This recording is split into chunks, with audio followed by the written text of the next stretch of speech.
আর আপনি নাকি মুসলমানের বাচ্চা, আপনি নাকি 31st নাইট পালন করার জন্য ঢাকায় রেডি হচ্ছেন। এটা কি করে হতে পারে?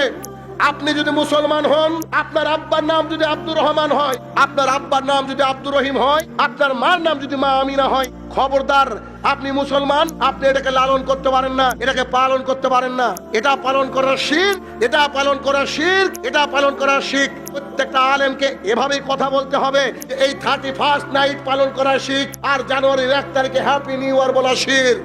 আজকে হচ্ছে 31শে ডিসেম্বর, 31st নাইট। চারিদিকে আজকে উদযাপন হচ্ছে।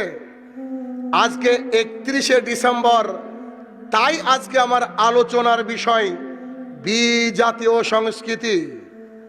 আপনার সন্তান, জি আপনাকে বলছি, আপনি যে এখানে বসে আছেন, আপনার সন্তান আজকে রাত্রিবেলায় পুজো করার জন্য রেডি হয়েছিল।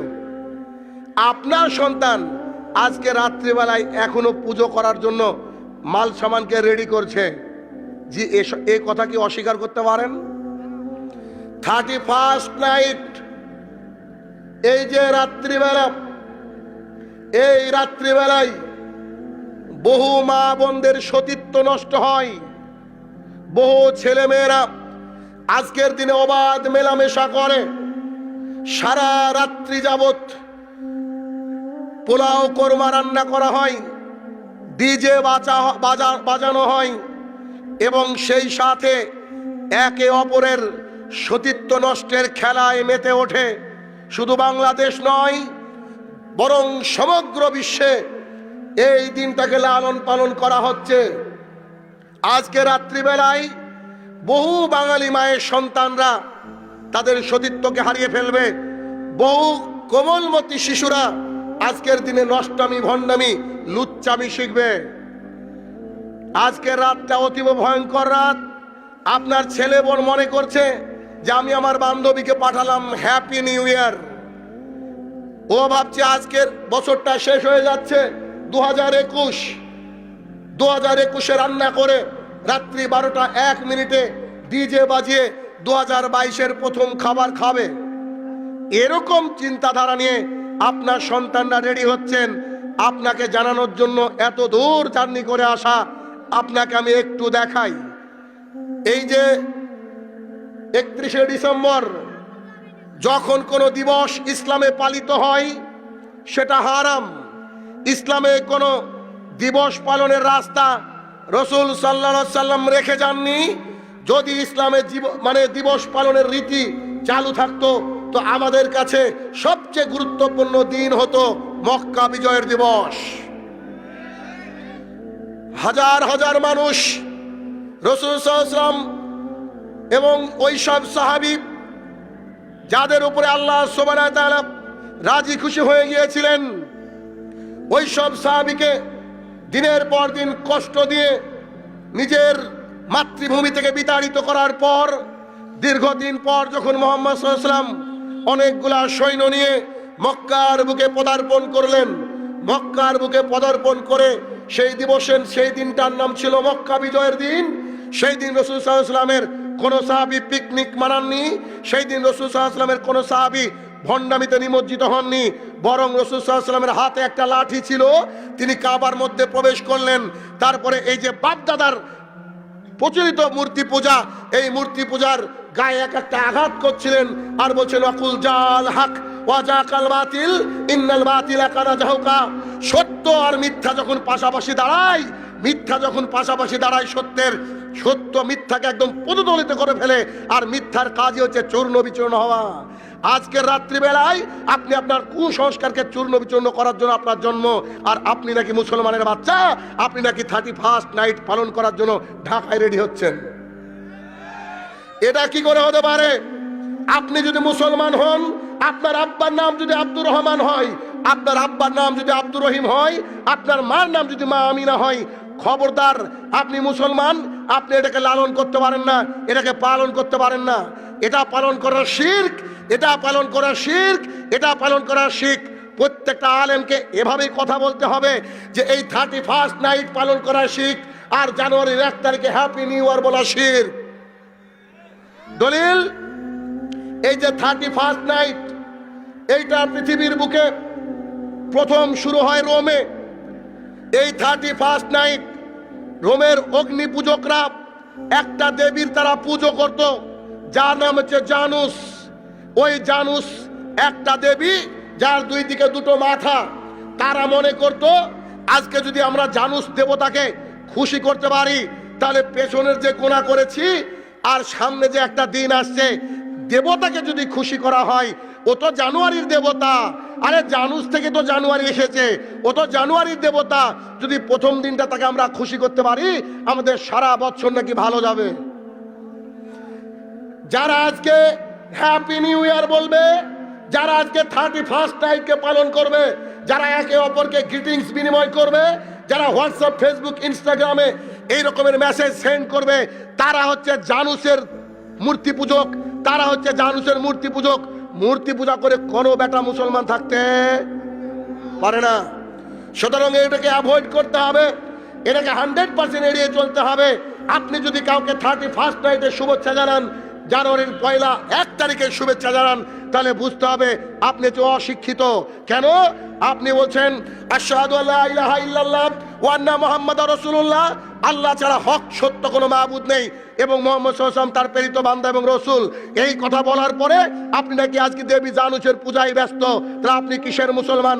আপনি তো হিন্দুর চেয়েও খারাপ। আপনার সন্তানকে এই জায়গা থেকে বাঁচাতে হবে। আজকে এখানে আয়োজন হয়েছে, হয়তো অনেক মানুষের মনটা খারাপ, আরে আজকে রাত্রিবেলা আয়োজনটা করলো কেন? আজকে যদি বাদ দিয়ে করতো, আমরা একটু ডিজে বাজাতে পারতাম, আমরা একটু এনজয় করতে পারতাম, আমাদের রাত্রিটা নাকি সুন্দর কাটতো। এটা হয় কি করে? একজন মুসলমানের বাচ্চা কখনো এটা করতে পারে না। দেবী জানুসের তারা পুজো করতে পারে না। তারা তাদের দেবীকে খুশি করার জন্য দিন রাত তারা এভাবে দোয়া করেছে, যাতে করে তাদের দেবী নাকি খুশি থাকে। আমি মুসলমানের বাচ্চা, আপনি মুসলমানের বাচ্চা, আর মুসলমানের বাচ্চা একমাত্র পুজো করবে আল্লাহ সুবহানাহু ওয়া তাআলার।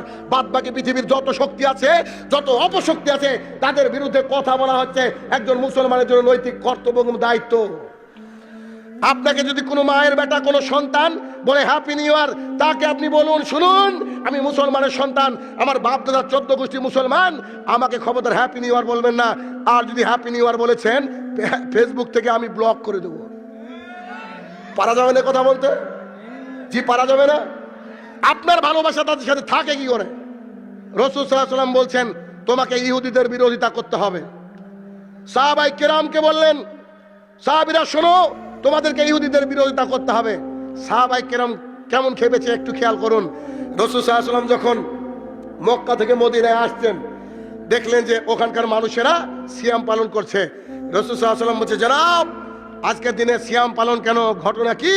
তো বলছে আজকের দিনে আল্লাহ সুবহানাহু ওয়া তাআলা পৃথিবীর সর্বশ্রেষ্ঠ জালেম, পৃথিবীর সর্বশ্রেষ্ঠ খারাপ মানুষ ফেরাউনকে ডুবিয়ে মেরেছিলেন এবং মূসাকে পরিত্রাণ দিয়েছিলেন।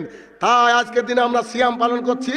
তখন রাসূল সাল্লাল্লাহু আলাইহি ওয়াসাল্লাম বলছেন, ও শোনো শোনো শোনো, আমি তো বেশি হকদার, কারণ মূসা আমার ভাই, অতএব মূসার ব্যাপারে আমি অগ্রগামী, তোমাদের চেয়ে ভালোবাসার আমার অন্তরে বেশি। সুতরাং আমি কথা দিচ্ছি, আমি আগামী দিন থেকে সিয়াম পালন করব। এই বাক্যটা যখন রাসূল সাল্লাল্লাহু আলাইহি ওয়াসাল্লাম সাহাবায়ে কেরামকে শোনালেন, তখন তারা আশ্চর্য হয়ে গেলেন। সাহাবায়ে কেরামরা মুহাম্মদ সাল্লাল্লাহু আলাইহি ওয়াসাল্লামের দিকে তাক করে বললেন, বলেন কি? আরে আপনি না শিখেছেন আমাদেরকে ইহুদি খ্রিস্টানদের বিরোধিতা করতে হবে? আপনি ইহুদি খ্রিস্টানদের ওই নীতি দেখার পরে বলছেন সিয়াম পালন করতে হবে, এটা হয় কি করে?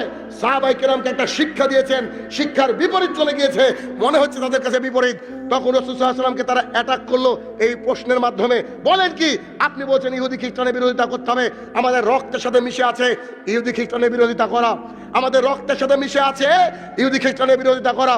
আপনি এই কথা বলেন, আজ সেদিন এই কথা বললেন, আজকে এই কথা বলেন, ব্যাপার কি? তখন মুহাম্মদ সাল্লাল্লাহু আলাইহি ওয়াসাল্লাম বলছেন, ও সাহাবীরা শান্ত হও, আমি যদি বেঁচে থাকি তাহলে রোজা হবে দুটো, আমি যদি বেঁচে থাকি 10 তারিখ তো সিয়াম পালন করব, 9 তারিখও করব। কেন? 10 তারিখে সিয়াম হবে আমার ভাইয়ের শুকরিয়া আদায় করার জন্য, 10 তারিখে সিয়াম হবে আমার ভাই শুকরিয়া আদায়ের জন্য, আর 9 তারিখের সিয়াম হবে ইহুদি খ্রিস্টানের বিরোধিতা করার জন্য। আরে ও মুসলমান, ইহুদি খ্রিস্টানের বিরোধিতা করার জন্য যে মোহাম্মদ সাল্লাল্লাহু আলাইহি ওয়াসাল্লাম সিয়াম পালন করেছে, আর ওই ইহুদি খ্রিস্টানদের সাদৃশ্য অবলম্বনের জন্য আপনি হাজার হাজার টাকা আপনার বাপের পকেট থেকে নিয়ে বন্ধুর কাছে হাওলাত দিয়ে আজকে রাত্রিবেলা ডিজে বাঁচান। আপনি কি নির্লজ্জ? আপনি কি বেহায়া? নাকি তেঘরার হাতে সব বিক্রি করে এসেছেন? লজ্জা হয় কি সব বিক্রি করে রেখেছেন নাকি? কোন মুসলমানের বাচ্চা 31st নাইট পালন করতে পারে না, কোন মুসলমানের বাচ্চা পয়লা বৈশাখ পালন করতে পারে না, আর ওই বটতলায় বসে নাকি ইলিশ খায়। আরে এরা হিন্দুর চেয়েও খারাপ। এ জাতি মানুষকে শিক্ষা দেওয়ার জন্য এসেছে, নৈতিক দায়িত্ব এবং কর্তব্য নিয়ে মানুষের সামনে পেশ করবে, না তো এরাও ইহুদি খ্রিস্টানের মতো হয়ে গিয়েছে। আবু হুরায়রা রাদিয়াল্লাহু তাআলা আনহু বলেন, রাসূল সাল্লাল্লাহু আলাইহি সাল্লাম বলেছেন, ততক্ষণ পর্যন্ত কিয়ামত হবে না যতক্ষণ না পর্যন্ত আমার এই উম্মত তারা যা করবে এরাও তাই করবে। তারা যদি গুই সাপের গর্তের মধ্যে প্রবেশ করে, আমার জাতীয় গুই সাপের গর্তের মধ্যে প্রবেশ করবে। সাহাবায়ে কেরামরা বলেন, আল্লাহ রাসূল তারা কারা? তারা কি ইহুদিরা? রাসূল সাল্লাল্লাহু আলাইহি ওয়াসাল্লাম বলেন, তাছাড়া আবার কারা? এভাবে বলেছেন। কি বলেছেন? তাছাড়া আবার কারা? তার মানে তাছাড়া আবার কারা মানে ইহুদি খ্রিস্টানের রীতিনীতি এদেশের বুকে লালিত পালিত করার জন্য এক শ্রেণীর নেতা নেত্রীরাও আপনাকে সাপোর্ট দিচ্ছে। জানাব দেয় না? নেতা নেত্রীরা সাপোর্ট দিচ্ছেন। রাসূল সাল্লাল্লাহু আলাইহি ওয়াসাল্লাম আবু দাউদের হাদিস স্পষ্ট করে বলে দিলেন, একবারে ক্লিয়ার কাট বলে দিলেন যে মান তাশাব্বাহা বিগাইরি কওমিন ফাহুয়া মিনহুম। যে জাতি অন্য কোন জাতির অনুকরণ করে, অন্য কোন জাতির অনুসরণ করে, তারা তাদের লোক, তারা তাদের লোক, তারা তাদের লোক। এটা যদি ইহুদি খ্রিস্টানদের নীতি হয়, এটা যদি ইহুদি খ্রিস্টানদের নীতি হয়, এটা যদি অগ্নি পূজকদের নীতি হয়, আজকে রাত্রিবেলায় যতজন মানুষ 31st নাইট পালন করবে, আগামী কালকে যতজন মানুষ হ্যাপি নিউ ইয়ার বলবে, এরা সবাই ফেরাউনের সাথে উঠবে। কিয়ামতের মাঠে এরা কারুনের সাথে উঠবে, এরা হামানের সাথে উঠবে। এদের জন্য মুহাম্মদ সাল্লাল্লাহু আলাইহি ওয়াসাল্লামের কোন সুপারিশ থাকবে না কিয়ামতের মাঠে। আরে হায়রে মুসলমান জাতি, রাসূল সাল্লাল্লাহু আলাইহি ওয়াসাল্লাম যা দিয়ে গেছেন তাই যদি আপনি লালন পালন করা শুরু করেন, আপনাকে আল্লাহ যদি 1 কোটি বছর বাঁচিয়ে থাকে, তারপর আপনি আমল করে শেষ করতে পারবেন না। আর আপনি ইহুদি খ্রিস্টানের নীতি অনুসরণ করেন মানে করেন কিভাবে? কতটা নির্লজ্জ, কতটা বেহায়া হলে আজকে আমরা ইহুদি খ্রিস্টানের নীতিকে অবলম্বন করতে পারি, তাই একবার আপনি আপনার সন্তানকে দিয়ে একটু অনুমান করার চেষ্টা করেন। অতএব কোনোভাবে এই মূর্তি জানুসের পুজো করা যাবে না।